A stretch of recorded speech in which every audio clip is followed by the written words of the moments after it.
Good evening students, मैं advocate Neha Singh आप सभी का अपने यूट्यूब चैनल एडवोकेट नेहा की पाठशाला में एक बार पुनः स्वागत करती हूँ। स्टूडेंट्स, हम लोग आधुनिक भारत को पढ़ रहे हैं। बहुत लंबे टाइम से क्लासेस नहीं चल रही थी, लेकिन मैंने उसको पुनः कंटिन्यू किया है।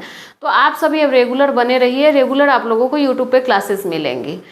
अब मैं आपको बता रही हूँ कि हम लोग आधुनिक भारत में स्टूडेंट्स स्वामी विवेकानंद और रामकृष्ण मिशन आश्रम को पढ़ रहे थे। उसमें हमने रामकृष्ण परमहंस को भी जाना, सिस्टर निवेदिता को भी जाना। सिस्टर निवेदिता को स्वामी विवेकानंद के द्वारा भगिनी निवेदिता कहा जाता था। मैंने स्वामी विवेकानंद की कार्यशैली के बारे में बताया। मैंने आप लोगों को ये भी बताया कि क्यों वो वेदांत से प्रभावित थे, क्यों उन्होंने वेदांत सोसाइटी की स्थापना की। क्योंकि स्टूडेंट स्वामी विवेकानंद जो थे वो उपनिषदों से प्रभावित थे और उपनिषद वेदों के आखिर में लिखा गया, इसलिए इसको वेदांत कहा जाता है। और उपनिषद से प्रभावित होने के कारण स्टूडेंट स्वामी विवेकानंद ने वेदांत सोसाइटी की स्थापना की। अर्थात उन्होंने जो संगठन बनाया, जो सोसाइटी को गठित किया, उसका नाम वेदांत सोसाइटी रखा, इसी से प्रभावित होकर। साथ ही स्टूडेंट्स, हमने आपको ये भी बताया कि उन्होंने कितनी सारी पुस्तकें लिखी। उन्होंने एक मैगजीन भी लिखी। तो मैं लिख देती हूँ कि कौन कौन सी पुस्तकें स्वामी विवेकानंद ने लिखा, क्योंकि वो इम्पॉर्टेंट है। 2-3 पुस्तक हमेशा परीक्षा में पूछा जा चुका है, कर्मयोग, ज्ञान योग। इनके अलावे भी बहुत सारी पुस्तकें हैं जो कि हम लोग को जानना जरूरी है और उनका लिस्ट हमारे पास होना जरूरी है। तो आप उसको नोट कर लीजिए।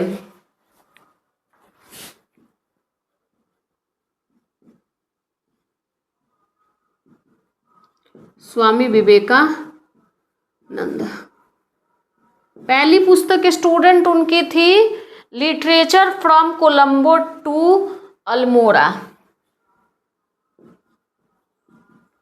Literature from Colombo to Almora. आप इसको स्टूडेंट अंग्रेजी में भी लिख सकते हैं, सेम। दूसरी पुस्तक स्टूडेंट उनका जो था वो कर्मयोग।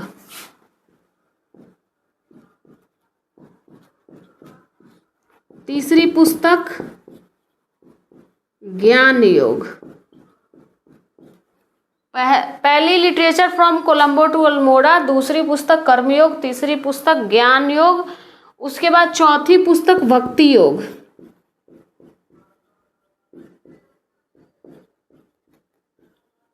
चौथी पुस्तक भक्ति योग, उसके बाद प्रेम योग। बहुत अलग कंसेप्ट था ईश्वर को समझने का स्वामी विवेकानंद का, जो कि मैं आप लोगों को अभी बताऊंगी। उसके बाद था राजयोग, उसके बाद हिंदू धर्म।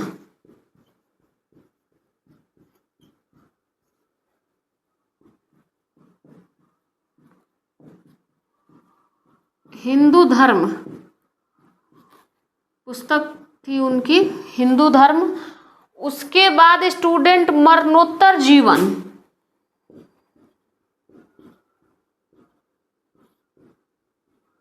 ये स्वामी जी की पुस्तकें थी।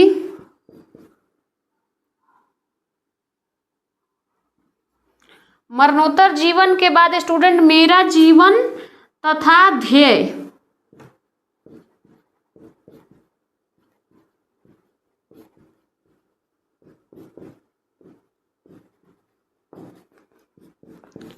दसवीं पुस्तक स्टूडेंट उनका वर्तमान भारत।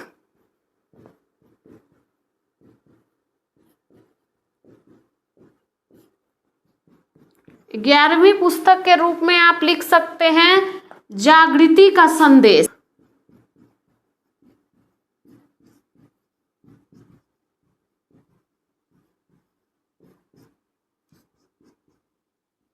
बारहवीं पुस्तक के रूप में स्टूडेंट धर्म तत्व।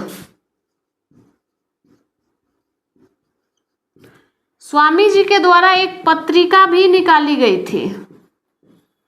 पत्रिका बोले तो मैगजीन बोल सकते हैं हम उसको। उस पत्रिका का नाम था प्रबुद्ध भारत।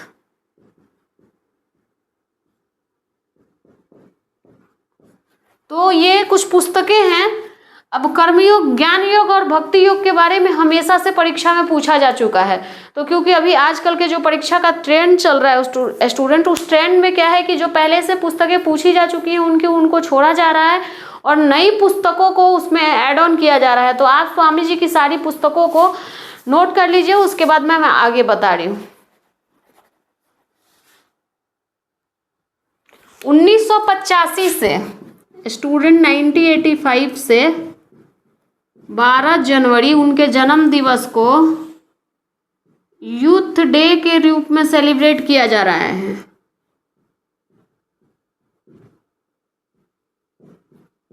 यूथ डे के रूप में सेलिब्रेट किया जा रहा है 1985 से। 12 अगस्त को आप नोट में यहीं पे लिख लीजिएगा, 12 अगस्त को वर्ल्ड यूथ डे मनाया जाता है। और अभी हमारा इंडिया लार्जेस्ट यूथ कंट्री के रूप में जाना जा रहा है, सबसे ज़्यादा यूथ हमारे इंडिया में है। स्वामी विवेकानंद ने, इनको साइंस में भी, अध्यात्म के साथ साथ साइंस में भी स्वामी जी की रुचि थी, जिसका एक एग्जाम्पल मैंने आपको बताया था कि उन्होंने जमशेदजी टाटा को सजेस्ट किया कि हमारे इंडिया में माइंड बहुत है, बस उस माइंड को डेवलप करके उसका यूटिलाइजेशन इंडिया में करने के लिए ऐसी कोई संस्था नहीं है, इसलिए आप भारत में एक ऐसी ऑर्गेनाइजेशन या ऐसी संस्था डेवलप करिए, एजुकेशनल सिस्टम बनाइए जिससे हमारे इंडिया का ब्रेन ड्रेन ना हो। तो उस टाइम जमशेदजी टाटा उनसे प्रभावित होकर IISc की स्थापना बेंगलुरु में करते हैं, जिसको हम आज भी क्या जानते हैं कि वो वैज्ञानिक पैदा करता है। IISc बेंगलुरु जो है उसको वैज्ञानिक पैदा करने का हब कहा जाता है। साथ ही स्टूडेंट साइंस में इनकी रुचि थी। जगदीश चंद्र बसु, JC बसु को भी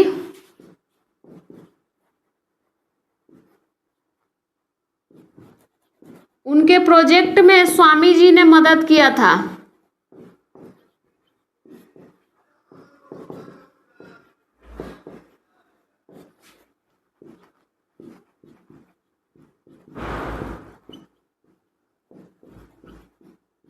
JC बसु को उनके प्रोजेक्ट में स्वामी जी का सहयोग प्राप्त था और उन्होंने JC बसु के प्रोजेक्ट की सराहना की थी। और JC बसु का जो प्रोजेक्ट था, आप हमें कमेंट करके बताइएगा कि वो कौन सा प्रोजेक्ट था। साइंस की वो कौन सी क्रियाशैली पे जगदीश चंद्र बसु काम कर रहे थे जिससे स्वामी विवेकानंद जी भी बहुत ज़्यादा प्रभावित थे। अब आपसे अगर पूछा जाए कि वेदांत तथा योग से पश्चिमी जगत को किसने अवगत कराया, तो वेदांत तथा योग को स्वामी जी ने पश्चिमी जगत में पहुंचाया।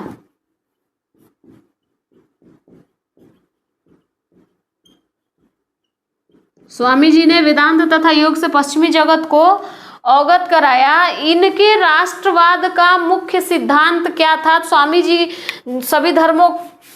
जी का कहना था, आप लोग अभी भी अगर आप रामकृष्ण मिशन आश्रम जाते हैं या वहाँ रामकृष्ण मिशन आश्रम से जुड़े सन्यासियों से मिलते हैं तो वो बताएंगे कि उनका एक ही मोटो था कि धर्म अलग है लेकिन सबका एक ही लक्ष्य है, यानी कि पंथ अनेक है लेकिन सब जाके एक ही जगह पे क्या होते हैं, स्टॉप होते हैं। अर्थात उन्होंने धर्मवाद का क्या किया, विखंडन किया और कहा कि सभी धर्मों के एक ही पंथ हैं, हम अलग अलग धर्म से हैं लेकिन जाते कहाँ पे हैं, तो एक जगह पे वो अंततः क्या होता है, ईश्वर की आराधना होती है। और स्वामी जी का कहना था कि अगर किसी राष्ट्र का युवा जागरूक होता है और अपने उद्देश्य को प्राप्त करने के लिए समर्पित होता है तो उस देश को आगे बढ़ने से कोई नहीं रोक सकता है। अर्थात अगर किसी कंट्री में यूथ है तो वो कंट्री भी आगे बढ़ेगी और वो यूथ भी आगे बढ़ेंगे, ठीक है। और वो एजुकेशन सिस्टम में वो ऐसी शिक्षा को मान्यता देते थे जो चरित्र निर्माण में विश्वास रखता था। तो ये सब स्वामी विवेकानंद का कॉन्सेप्ट था। 1902 ईस्वी में उनकी मृत्यु हो गई। वो मानव सेवा को ही अपना सेवा मानते थे। एक उनका स्टेटमेंट है कि जीव सेवा में ही शिव सेवा निहित है। अर्थात हम लोग जो बोलते हैं कि प्रत्येक व्यक्ति में ईश्वर का वास होता है, वो स्वामी जी का ही स्टेटमेंट था। उनका भी कहना था कि आप किसी पे दया मत करिए, सेवा करने के भाव को बदलिए, क्योंकि दया करिएगा तो आप एक टाइम उसको क्या करिएगा, सहयोग कर सकते हैं, लेकिन अगर आप सेवा करिएगा तो शायद उसको ऐसा बना दीजिएगा ताकि वो भी कुछ करके और उसके अंदर वो सेवा भाव उत्पन्न होगा तो वो कुछ बेहतर करेगा। अर्थात जीव सेवा में शिव सेवा के भाव को उन्होंने विकसित किया। साथ ही स्टूडेंट आप एक चीज़ देखेंगे कि स्वामी विवेकानंद जो थे वो ब्रह्म समाज से प्रभावित थे, ब्रह्म समाज के दर्शन से प्रभावित थे। और ब्रह्म समाज के बारे में मैंने आप लोगों को बताया था कि ब्रह्म समाज वो पहली सोसाइटी थी जो क्या, तो आधुनिक काल में पुनर्जागरण के लिए प्रयास किया था। और ये ब्रह्म समाज से प्रभावित थे और ब्रह्म समाज से प्रभावित होने के साथ ही साथ ईश्वर से भी इनकी तारतम्यता थी। शिक्षा को ईश्वर से जोड़ने का मूल तत्व मानते थे स्वामी जी, और उनका मानना था कि अगर आप किसी का सहयोग करना ही चाहते हैं तो वैसे सहयोग कर दीजिए कि वो अपने पैरों पे खड़ा हो जाए। आज भी आप रामकृष्ण मिशन आश्रम में जाइएगा तो लोगों की सेवा करने की अलग तरीके हैं। वहाँ पे बच्चों को शिक्षित किया जाता है। ऐसा नहीं कि उनको पैसे और कपड़े दे के भेज दिया जाता है, नहीं, उनको बोला जाता है कि हम आपको निःशुल्क एजुकेशन प्रोवाइड करेंगे, निःशुल्क हॉस्पिटल प्रोवाइड किया जाता है रामकृष्ण मिशन आश्रम के माध्यम से, जिसकी स्थापना स्वामी विवेकानंद के प्रयासों से हुई थी। तो इन सब, और ये संस्था जो है इंटरनेशनल स्तर पे काम कर रहा है, और जहाँ भी ये संस्था है वहाँ मानव विकास पे ध्यान अग्रसरित करके काम कर रहा है। तो स्टूडेंट ये था भी स्वामी विवेकानंद के बारे में। और स्वामी विवेकानंद के बारे में जितने भी अभी ये कंसेप्ट हैं ये आपके परीक्षा के पॉइंट ऑफ व्यू से भी महत्वपूर्ण है, हमारी सामाजिक मानसिक विकास के लिए भी जरूरी है। और साथ ही साथ स्टूडेंट उनकी जो आइडियोलॉजी है, स्वामी विवेकानंद की आइडियोलॉजी है, वो हमारे आम जीवन को भी डेवलप करने के लिए आवश्यक है और हमारे परीक्षा के लिए तो महत्वपूर्ण ही है। स्वामी विवेकानंद का एक स्टेटमेंट है कि अपने लक्ष्य को तब तक मत भूलो जब तक तुम उस लक्ष्य को प्राप्त न कर लो। तो ऐसा उनका जो संकल्प था, वो संकल्प ना तो हमारे लिए ना ही आपके लिए, संपूर्ण विश्व के लिए समान है। और संपूर्ण विश्व में स्वामी विवेकानंद के आदर्शों का पालन किया जा रहा है। और आपको तो पता ही है कि प्रथम धर्म संसद में किस प्रकार भारत की विरासत को उन्होंने स्थापित किया। 5 मिनट का जो उनको समय मिला, उस 5 मिनट के समय ने ये बता दिया कि जिस देश में स्वामी विवेकानंद जैसा महापुरुष रहता है उस देश में मिशनरीजों को भेजना मूर्खता ही नहीं, सबसे बड़ी धूर्तता भी है। तो ये ब्रिटेन के और यूएसए के न्यूज़पेपरों में कहा गया कि जिस देश में स्वामी विवेकानंद जैसा व्यक्तित्व रहता है उस देश में मिशनरीज को भेजना, वो भी किस लिए, तो एजुकेशन डेवलपमेंट के लिए, बिल्कुल भी आवश्यक नहीं है। वो चाहे स्वामी विवेकानंद हो, स्टूडेंट, या दयानंद सरस्वती हो, सबने हमारे देश की विरासत को निकाला, निखारा और बताया कि हमें कहीं से कुछ चाहिए नहीं, हम दुनिया को देते हैं।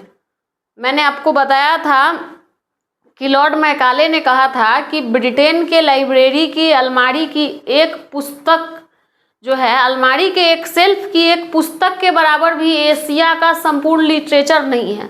लेकिन मैं आपको बता रही हूँ कि पतंजलि का जो योग दर्शन पुस्तक है स्टूडेंट, वो इतनी छोटी पुस्तक है जो एक बहुत बड़ा एम्पायर खड़ा कर चुकी है और एक ऐसा बिजनेस, एक ऐसा व्यवस्था उत्पन्न की है योग दर्शन का कि हमारे आप रामदेव बाबा को जानते ही हैं कि रामदेव बाबा अगर अमेरिका में चले गए अगर योग करवाने के लिए, तो ज़मीन अमेरिका की होती है, हवा अमेरिका की होती है, लोग अमेरिका के होते हैं, सांसें वो अमेरिका में लेते हैं, लेकिन उतना ही के लिए वो पे करते हैं। किसको? तो रामदेव बाबा को। तो आप समझ सकते हैं कि एक पुस्तक संपूर्ण विश्व को अगर जागृत कर सकता है तो भारत की विरासत कितनी उन्नत रही होगी। तो हमको अपने विरासत को संजोना है। साथ ही साथ स्टूडेंट स्वामी विवेकानंद तक की अभी हम संपूर्ण स्टोरी को कवर कर लिए और मतलब इससे जुड़ा जो इम्पोर्टेंट क्वेश्चन भी था वो मैं इसमें आपको बता दी, उनसे जुड़ी जो पुस्तकें थी वो भी मैंने आपको बता दिया। अब हम आप लोगों को पढ़ाएंगे थियोसॉफिकल सोसाइटी। तो थियोसॉफिकल सोसाइटी के बारे में मैं कल आप लोगों को पढ़ाऊंगी, आप लोग जरूर थोड़ा सा पढ़ लीजिएगा।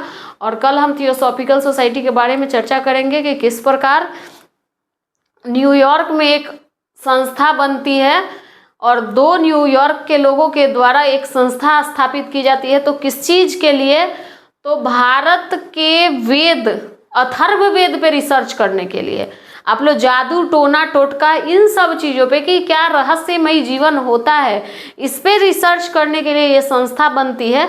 क्योंकि मैं कल आप लोग को बताऊंगी कि थियो और सोफी का अर्थ क्या होता है और वो संस्था किसके प्रयासों से भारत में आती है, फिर कैसे एनी बेसेंट भारत आती हैं और किस प्रकार वो इस संस्था को संचालित करने के साथ साथ होम रूल की सदस्य बनती है और फिर भारतीय राष्ट्रीय कांग्रेस से भी जुड़ती हैं। तो धीरे धीरे हमारी क्लासेस अपने स्वतंत्रता आंदोलन की तरफ अग्रसर होगा स्टूडेंट। तो आप सभी रेगुलर हमारे साथ क्लास में बने रहिए, हमारे क्लास को स्किप मत करिए, चैनल को लाइक करिए, शेयर करिए, सब्सक्राइब करिए और रेगुलर अब बने रहिए। रेगुलर आप लोगों को क्लासेस मिलेंगे।